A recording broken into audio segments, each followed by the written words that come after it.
Tune in 12 noon on Sundays for Millennial High on 106.5 FM WPPM People Power Media with Tia Whitfield, the #1 show in Philadelphia that wants to give you the best in artists, entertainment, education, health, fitness, and philanthropy. Millennial High is not just a show. It is here to inspire and provoke others to take action towards their purpose in life. So if you have an uplifting, thought-provoking message, get with us at Millennial High. That is millennialhigh@gmail.com. Millennial High. Tia from Millennial High. With the one and only Miss Tia Whitfield.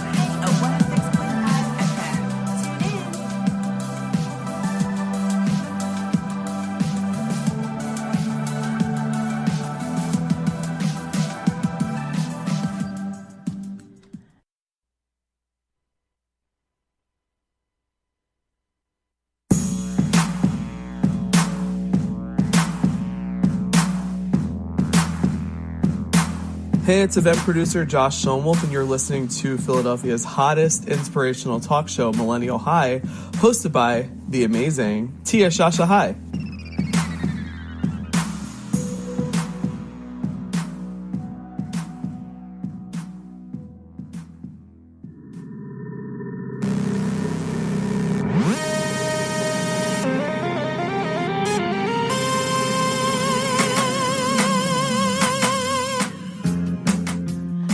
Hey, it's your girl Tia Shasha High, the host of Millennial High, where the trend-setting millennial comes for motivation, inspiration, and deep conversation. Today's show will welcome two entrepreneurs who, through their passion and commitment to excellence, are killing it in the game.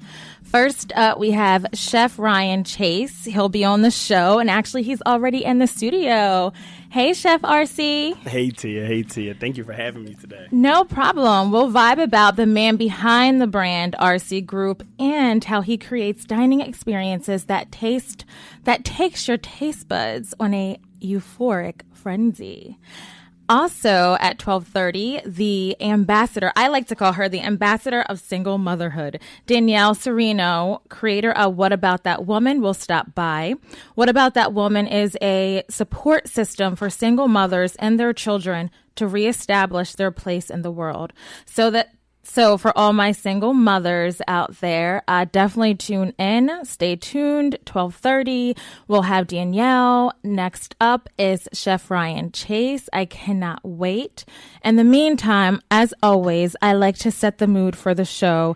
And I've really been feeling and vibing on just this song. I don't know if you remember it, but it's called Blackout from Tritonal.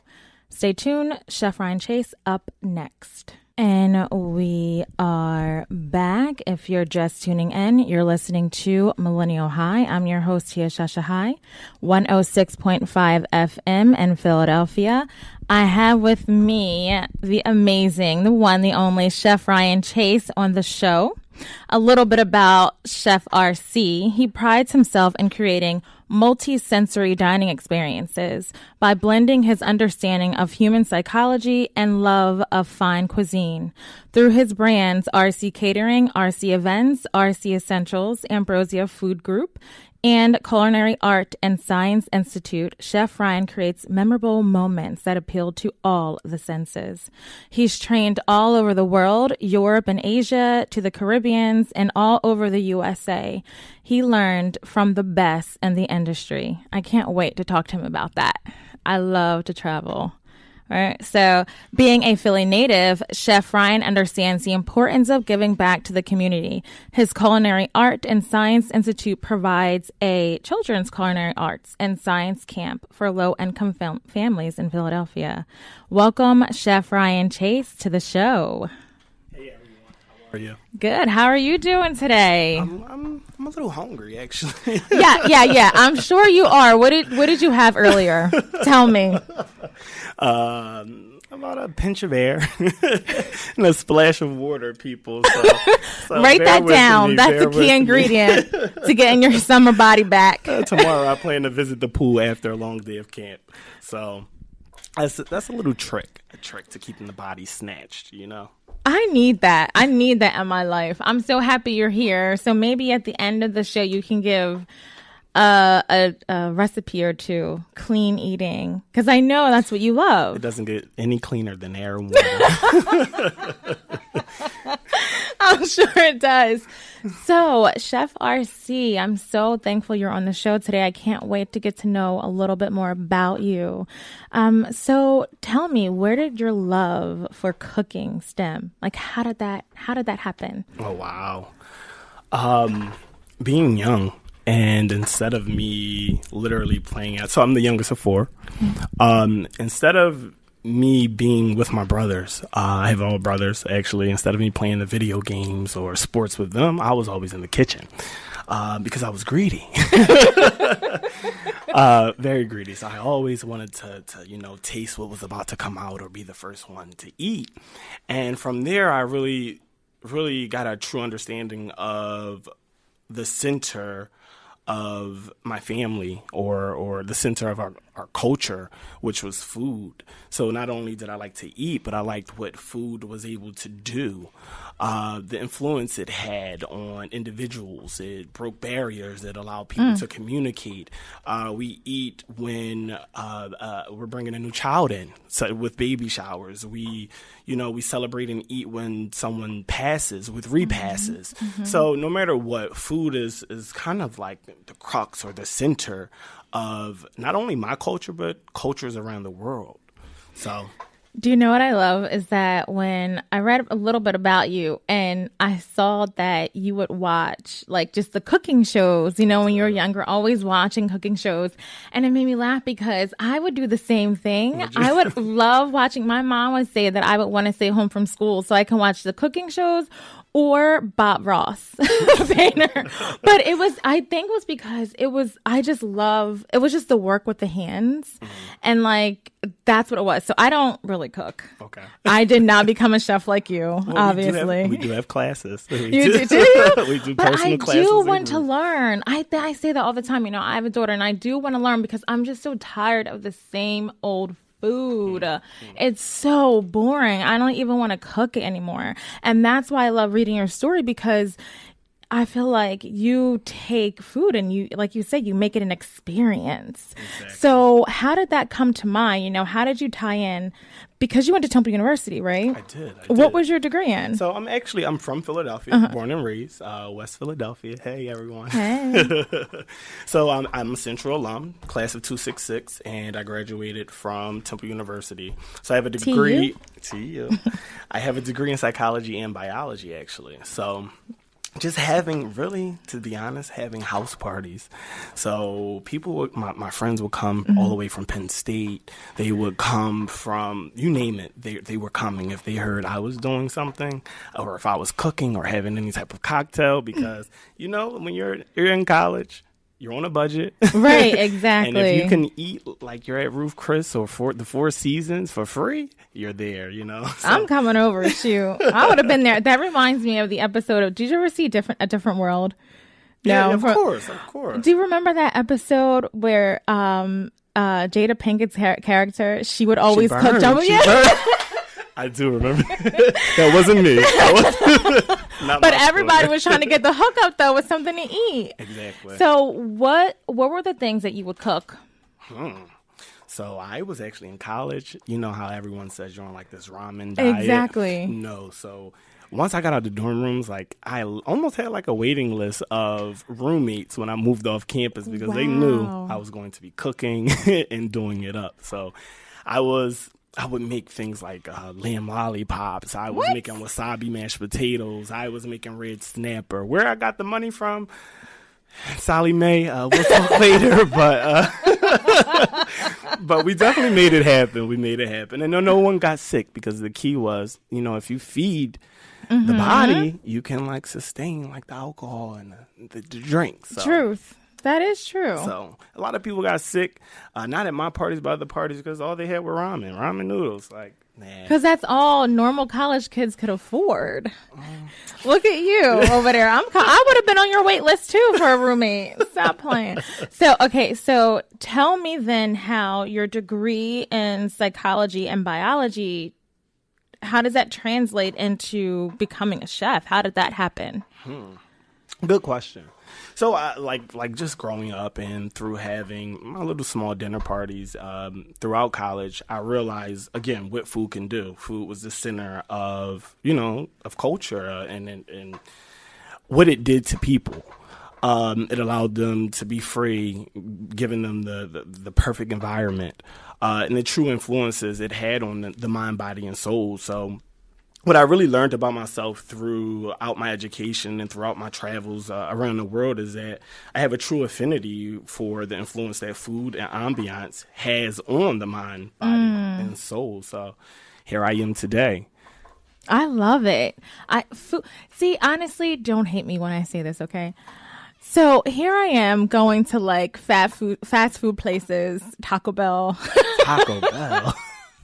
I like the nachos and cheese. Okay. All right. And I never thought that food could be what you say it is, like nourishment I'm just thinking nourishment for the body, but for the mind and the soul. So why do you say that? How is it nourishment for the body, for the mind and soul? So that's exactly what my company is based on. So we are an experience planning company, RC Group, and we create experiences parallel to none by engaging all of the senses. So like literally from invitations, decor to entertainment and cuisine, we engage all the senses from what you smell, from what you taste, from what you see, from what you hear and what you feel. And these are memories that I create for my customers and their guests to remember for life. And that's how I do it. I engage every sensation, or I create a sensation with all your senses. Can I say something? Sure. So this is just how the universe works, because my daughter and I, we would watch this show on Netflix. Did you ever see it? It's called Chef's Table. Yes, of course. Of course. And I'm like, I want to be invited to one of these places. Like, how come we don't have anything like this in Philly? We do. And we do through you. And then I'm thinking like, oh, wow, here is someone doing the same thing as these chefs on Chef's Table. So if anyone, you got to see it. It's so good. And it gives you this appreciation of food being more than food. They really cultivate the experience, just like Chef RC is saying. I love that. So tell me then, how do you get your inspirations for because I know you have a lot of just recipes, like home cooking type recipe. How do you find inspiration for what you plate? Oh, good question. Throughout my travels, there's always moments that stand out to me. So rather if I was in Capri and I took a yacht into the ocean, and literally I'm a meditator. I like to meditate. I've been practicing yoga for about 11 years. And I remember either what I heard, what I smell, what I taste, and that's what I offer to my customers or to my students. I try to bring them back into that moment of where I was throughout my travels and what I experienced. So regardless, you don't have to travel the world to experience true Mexican cuisine or Italian cuisine. What I do for people is I provide them that experience here in Philadelphia. I love it. So then tell me, because that just set something off. Tell me then, how do you teach this? So because then it's not just about just the art. No, it's about the art of it, but it's not just about the food of it. How do you teach people to blend the food, all the senses? How do you teach something like that? Well, you teach someone has to really understand themselves. And then what gets the attention of their senses, what captivates each of their senses. So by having that true understanding of who you are in your body and what really gets, like what makes you frown when you smell a certain thing, or what makes your mouth water when you smell something. All of that in one, everything can't be taught, but if you have a true understanding of who you are, then you really can provide that or give that to other people. Right. Through either food or through either, like how DJs do, through music, or if you're an artist, through poetry, or poet through poetry, and artist through paintings and so forth. So if you really understand who you are and what gets your attention, then and what captivates your senses, then you can portray that and project that into the world. That's what I love, because I know you feel that some people don't look at like cooking as an art. Exactly. Right. So that's the platform that you stand on. So I guess whoever your student is would have to see it the same way. That's not true. Okay, That's tell not me. true. What would they I have think to do? everyone is a little ignorant when it comes to the art. So when you think of art, like if I said, name me 5 artists, does a chef come to mind? No. Exactly. Well, actually, I would not have. No. Okay. Until I show the chef's table. Okay. Because yes, we chefs are artists. Yeah. We're an artist. And you know what I put on my plate, my plates are my canvas, or an event space isn't a canvas to me, because I consider myself like an experience expert. So I can literally look at a room, I can have a consultation with a client, and they tell me exactly what they want their guests to hear, see, taste, touch, feel. And from there, being an artist, my mind goes crazy, and I come up with great ideas, and they're again, experiences parallel to none. So Tell me about your school. Oh, wow. That you have. So we have so it's a culinary arts and science institute. So this is our first year actually doing it. We're at 4700 Parkside Avenue. Actually, it starts tomorrow. So that's exciting. We're actually still taking enrollments. And this institute was geared to the inner city youth, or the low income inner city youth, to just give them exposures to the culinary world. Rather, if it's something they just wanted to possibly consider for a career, or rather if they just want to, get their hands dirty and come and learn how to cook and learn different culinary techniques and eat along the way, or if it's something they want to take away, or is their great wife or great father or mother about learning the different techniques that we were offering this year.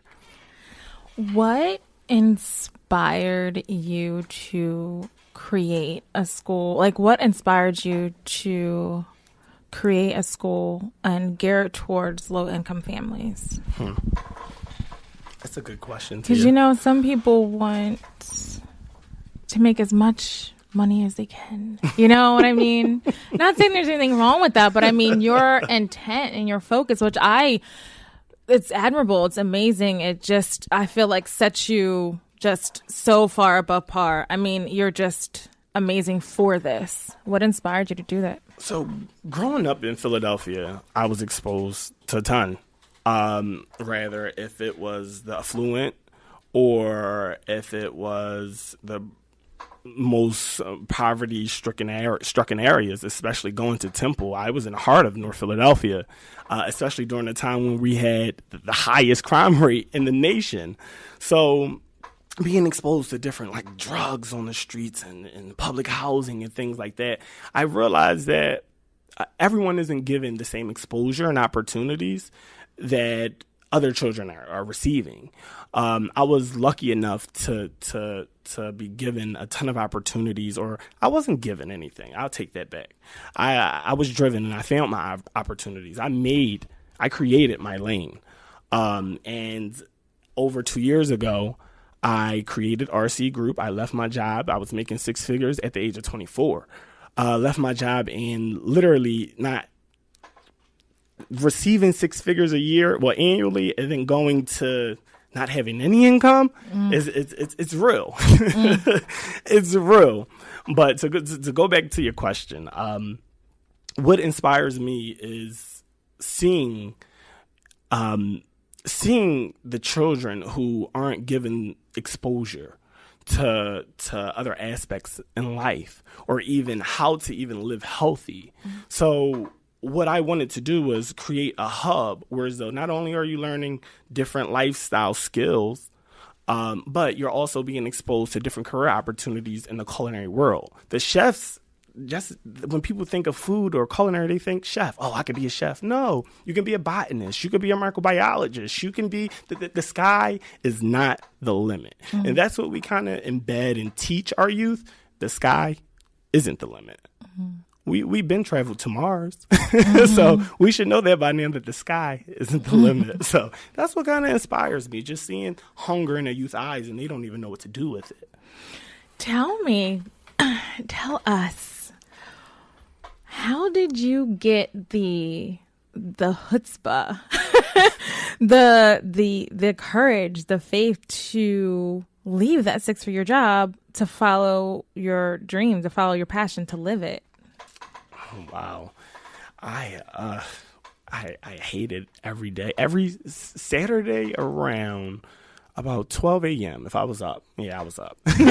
Around 12 a.m., I would literally, my whole vibe would change because I knew I only had one day left to go back into a job that I hated. I used to think money was everything. Like, if money could buy me happiness, if I made as much money as I could, I'll be fine. Only to realize that money didn't buy happiness. It provided almost like a security blanket. Right. It purchased convenience, but I wasn't fulfilled. So what gave me that leap of faith is just my body told me, literally, I started to get headaches at work, and I just said I couldn't do this anymore. And I walked out and never looked back. Never looked back. Let me say, I have no words for that because that takes a lot of guts. This is when I ate the ramen noodles. So it was a 360 experience. So not in college, I didn't eat the ramen noodles, but when I walked out a six-figure job, I was eating ramen noodles. You can do a lot with ramen noodles these days, though. You can, but did you know that one packet is 2 servings? Did you know that? Lies. 2 servings. There's enough sodium in that one packet. It's enough sodium for 2 days. Is it because of the seasoning packet, you mean? Or just the noodles itself? Noodles. So the noodles, you see how it's composed of 2 different layers? Yeah. They're to be broken apart and served separately. No. Yes. No way. I cannot believe. Really? Everyone read your labels. That's what we teach at the Culinary Art and Science Institute as our children, to pay attention to what you're putting in your bodies. If you cannot pronounce it, you should not put it in your bodies. So talk about the Institute. So how does someone sign up, the hours, and where can they find you and your brand? Oh, absolutely. You can find us. I would say that the best way is Instagram. I love Instagram, but I'll definitely give a Facebook hashtag as well. But our Instagram is RCG Philly, PHILLY. Where that's the same hashtag for our Facebook as well. We are currently still accepting enrollments. We do accept CCIS. It's a 7-week culinary program, whereas though we're exploring the world through the 7 weeks. The first week, we'll be taking on Mexico. We'll be learning breakfast, lunch, dinner, appetizers, and also desserts. Not only do the students learn about, recipes, but they learn about, they're exposed to culinary techniques such as life skills, math and measurements. The list goes on. There's also a social entrepreneurship aspect to our camp. So weekly, we're teaching the students about marketing, branding, and at the end of the 7 weeks, we're actually going to put on a bazaar. So everything that we learn through these 7 weeks, we're going to have different stands, and we'll invite the community and then also the parents of the campers to come and purchase. So the fruit of the students' hard labor throughout the 7 weeks, they see and learn about profitability, creating your own lane. And being an entrepreneur, because I believe it's never too early to expose our youth to entrepreneurship. So true. And I just want to say thank you so much for being on the show. I have to have you back because I I Are love. we done already, Tia? Yes. I Can had you some believe tricks up my it? sleeve. Come on. Listen, give me a trick. Give me a trick. No, Wilson, give me a trick. I want to hear it. A trick. No. I would love to leave everyone with a little gem, something that I live by and what I learned from actually being born and raised in Philadelphia. Being raised here, there used to be a ton of empty lots, and at night I would get nervous, even as a man. Well, I wasn't a man, a boy, a teenager, and instead of walking on the pavement, that guide that was already placed in front of us, I walked around the cars and went in the street and into the light. So instead of what I learned through that is and I take it with me every day throughout life is you don't have to, the paths that are placed in front of you are just a guide. You don't have to stay on that lane. They're just guides and bridges for you to create your own lane and to fulfill your own destiny. And a quote that I literally live by is that is by Maya Angelou. And I quote, "My mission in life is not merely to survive, but to thrive. And to do so with passion, compassion, and humor and style." So that's something I live by day to day. Thank you for that. No worries. No, I know. I love that. That's so true. It's only a guide. You do not have to stay in the lane that's laid out for you. You can detour. Exactly. Yeah, just like what you did. So successfully, too, I might add.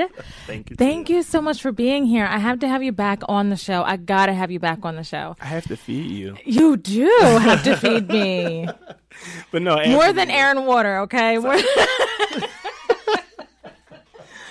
I don't want that right now. I'll throw almonds in the mix too.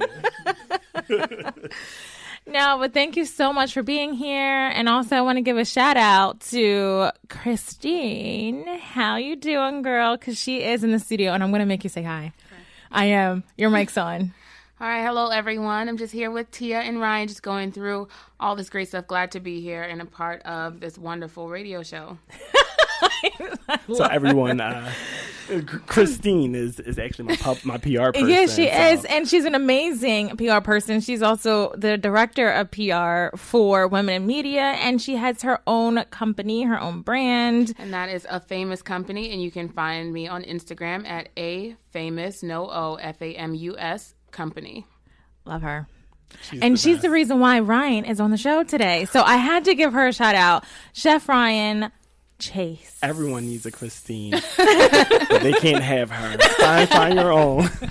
Thank you, Tia. No problem. I loved it. Next up, and remember everyone, he said he's going to feed me, so I will give a review. I want to walk into an experience too. So I have up next Danielle. She's coming in, but in the meantime, listen to one of my favorite songs this week, and I hope you enjoy it. It's called Be With You. And we are back. If you're just tuning in, you're listening to Millennial High on 106.5 FM in Philadelphia. Right now, you just heard the beginning half of the show was Chef Ryan Chase. He's awesome. I had to run downstairs because I don't have any help today. So I'm a little out of breath, but this show is real. Like, it is real, right? I have Danielle Cirino on the show, and she's finally here. Hi, yes. Danielle. Hi, Tia. How are you? I'm great. Thank you for having me on the You show. look great.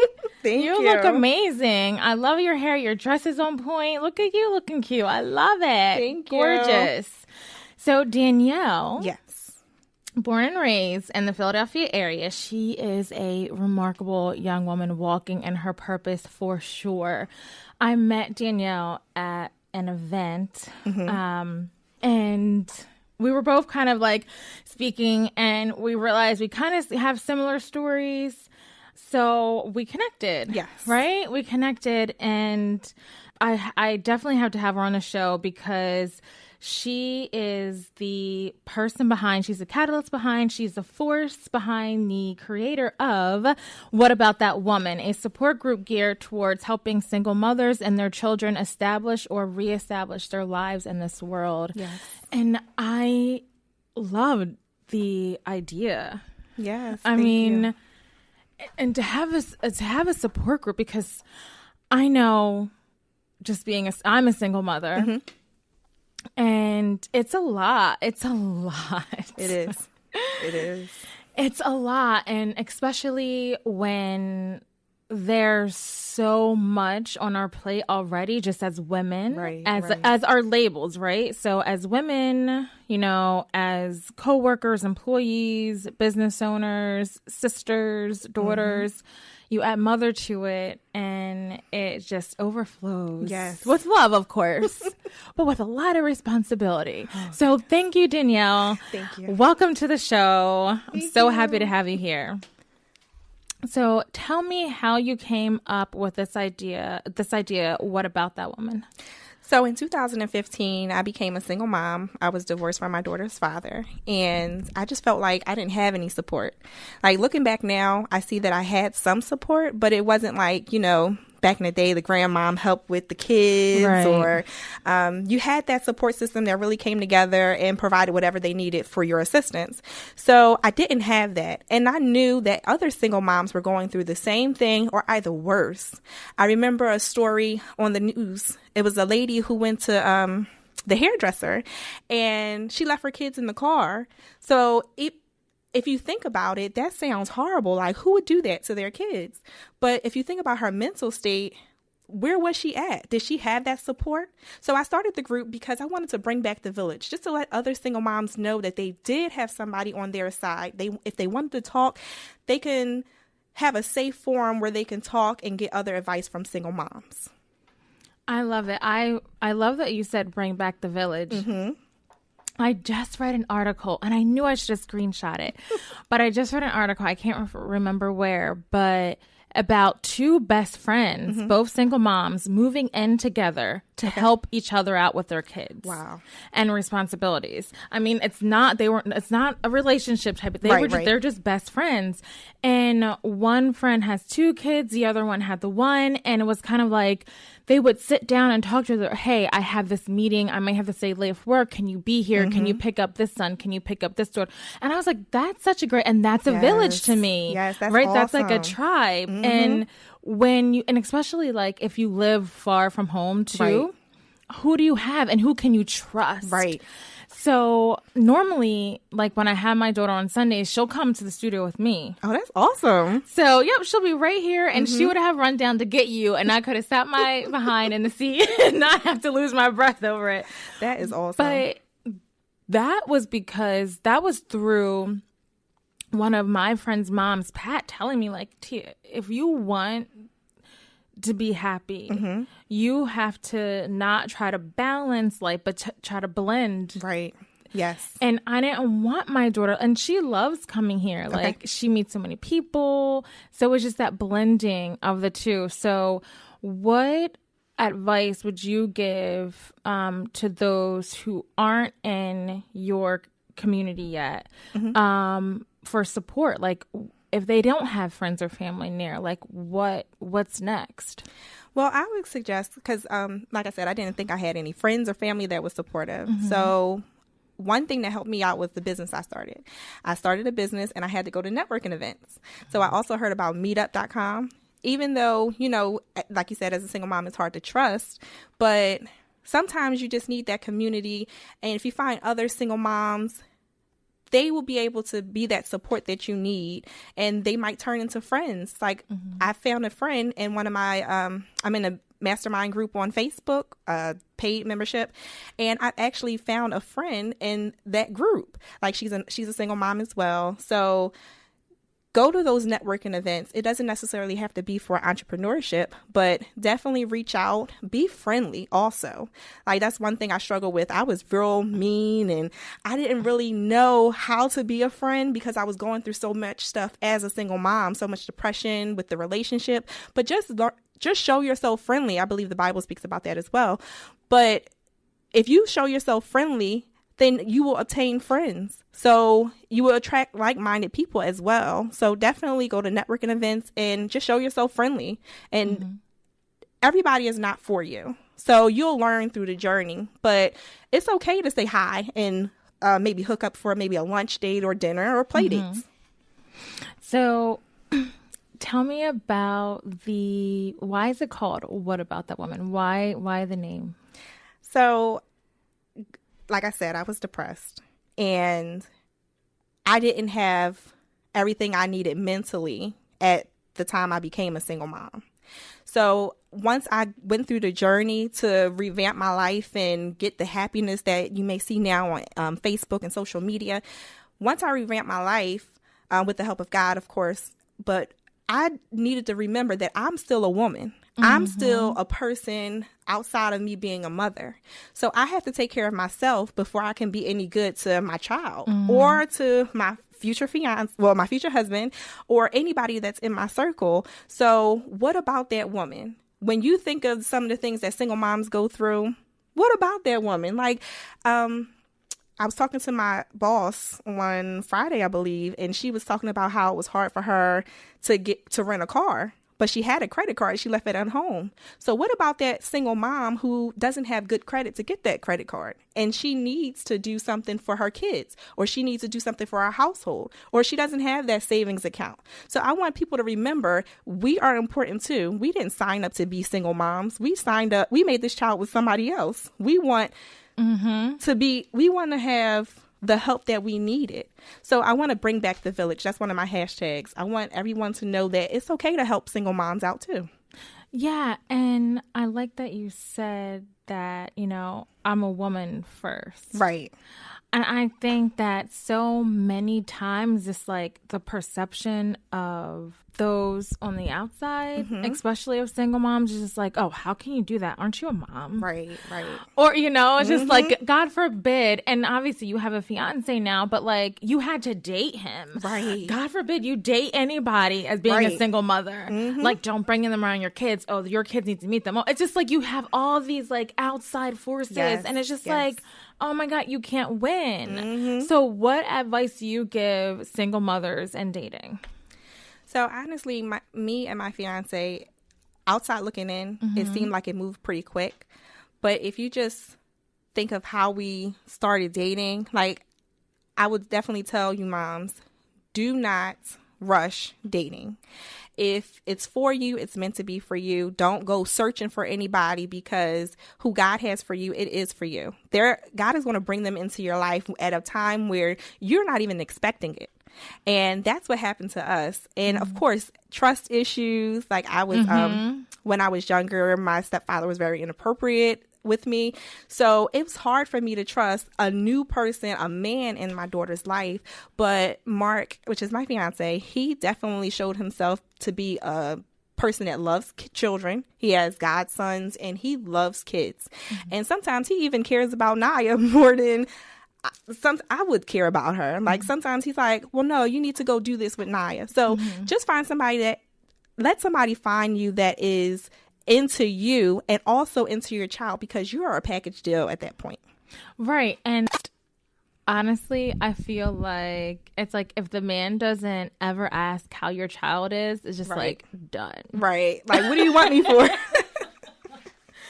It's like you're pretty much done. Right, I mean, right. I can entertain, but if you're never going to say, oh, how's it? Do you need it? I feel like, and that's what people don't understand. It's just like they think especially when they know you have family, it's like, oh, well, no, because I'm still a woman. Right. Who's, out on her own. And there's some things that, okay, so what do you think about this? Okay. And tell me if I'm wrong.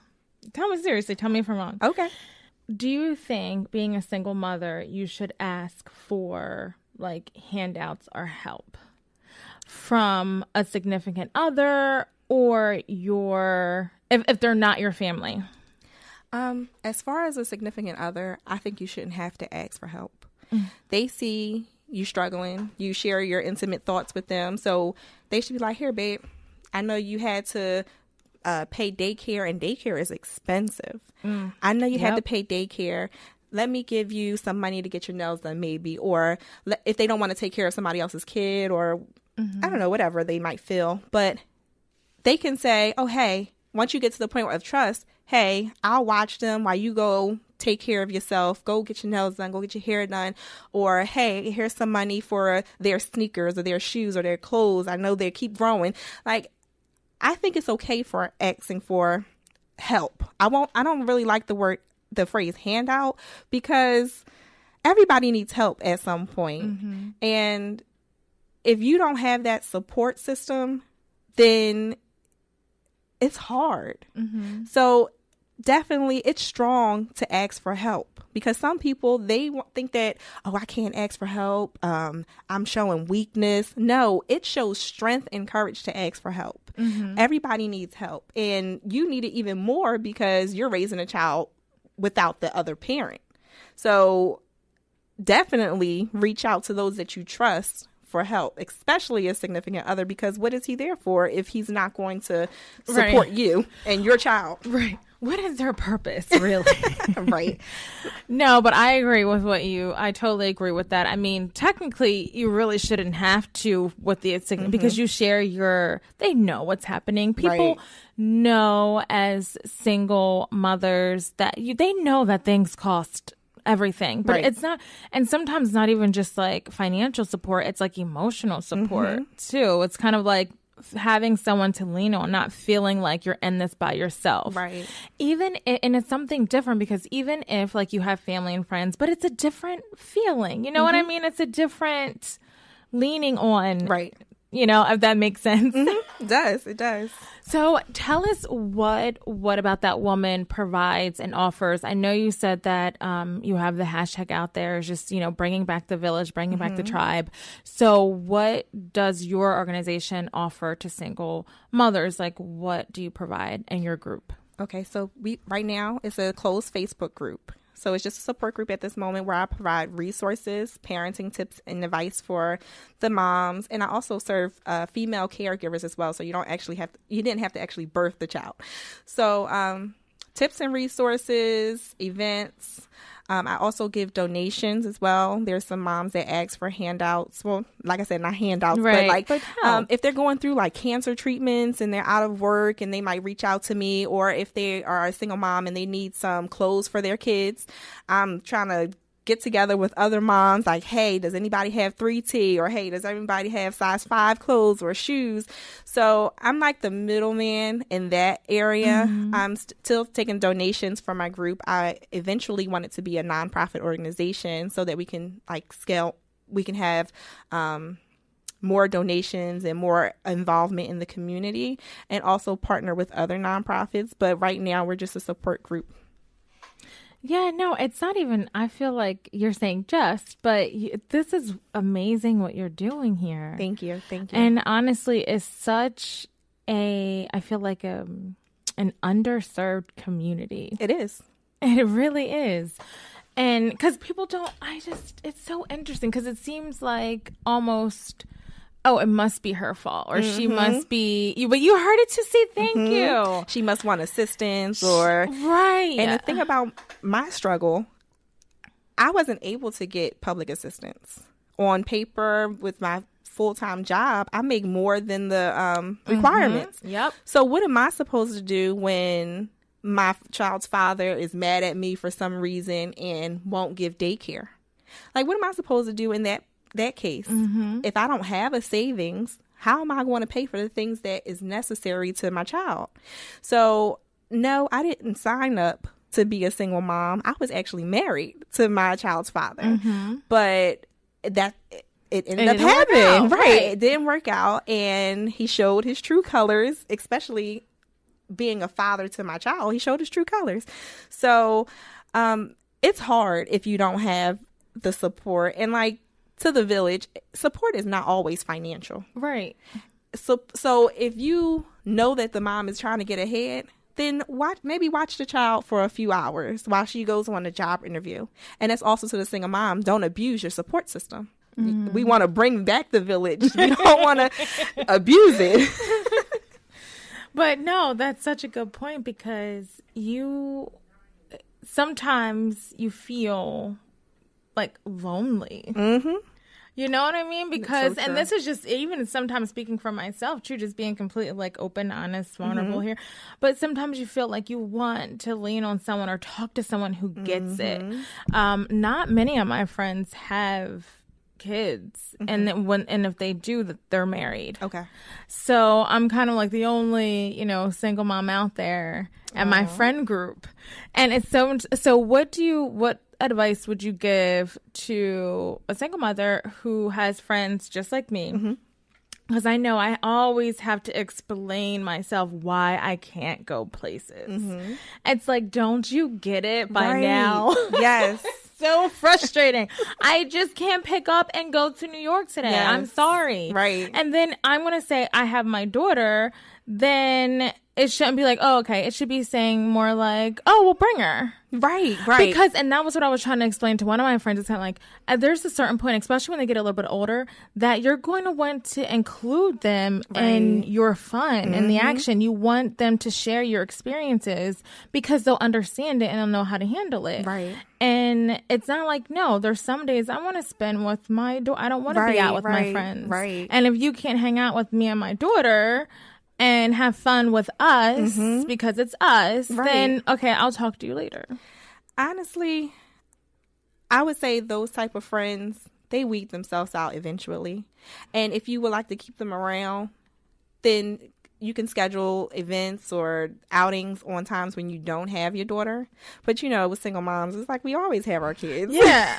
I mean, hello. Right. But I actually had a friend who was she told me one time, like, I noticed that our friendship was diminishing, and I'm like, well, why isn't she asking me to go out with her or whatever? She actually had the nerve to say she didn't want to go out because I always had Naya. And I'm like, isn't that so hurtful? how could you even form your lips to say that to me? That is, and they don't understand. They don't get it. They don't understand. It's like, that's my flesh and blood. Like, she's a piece of me. She's my heart.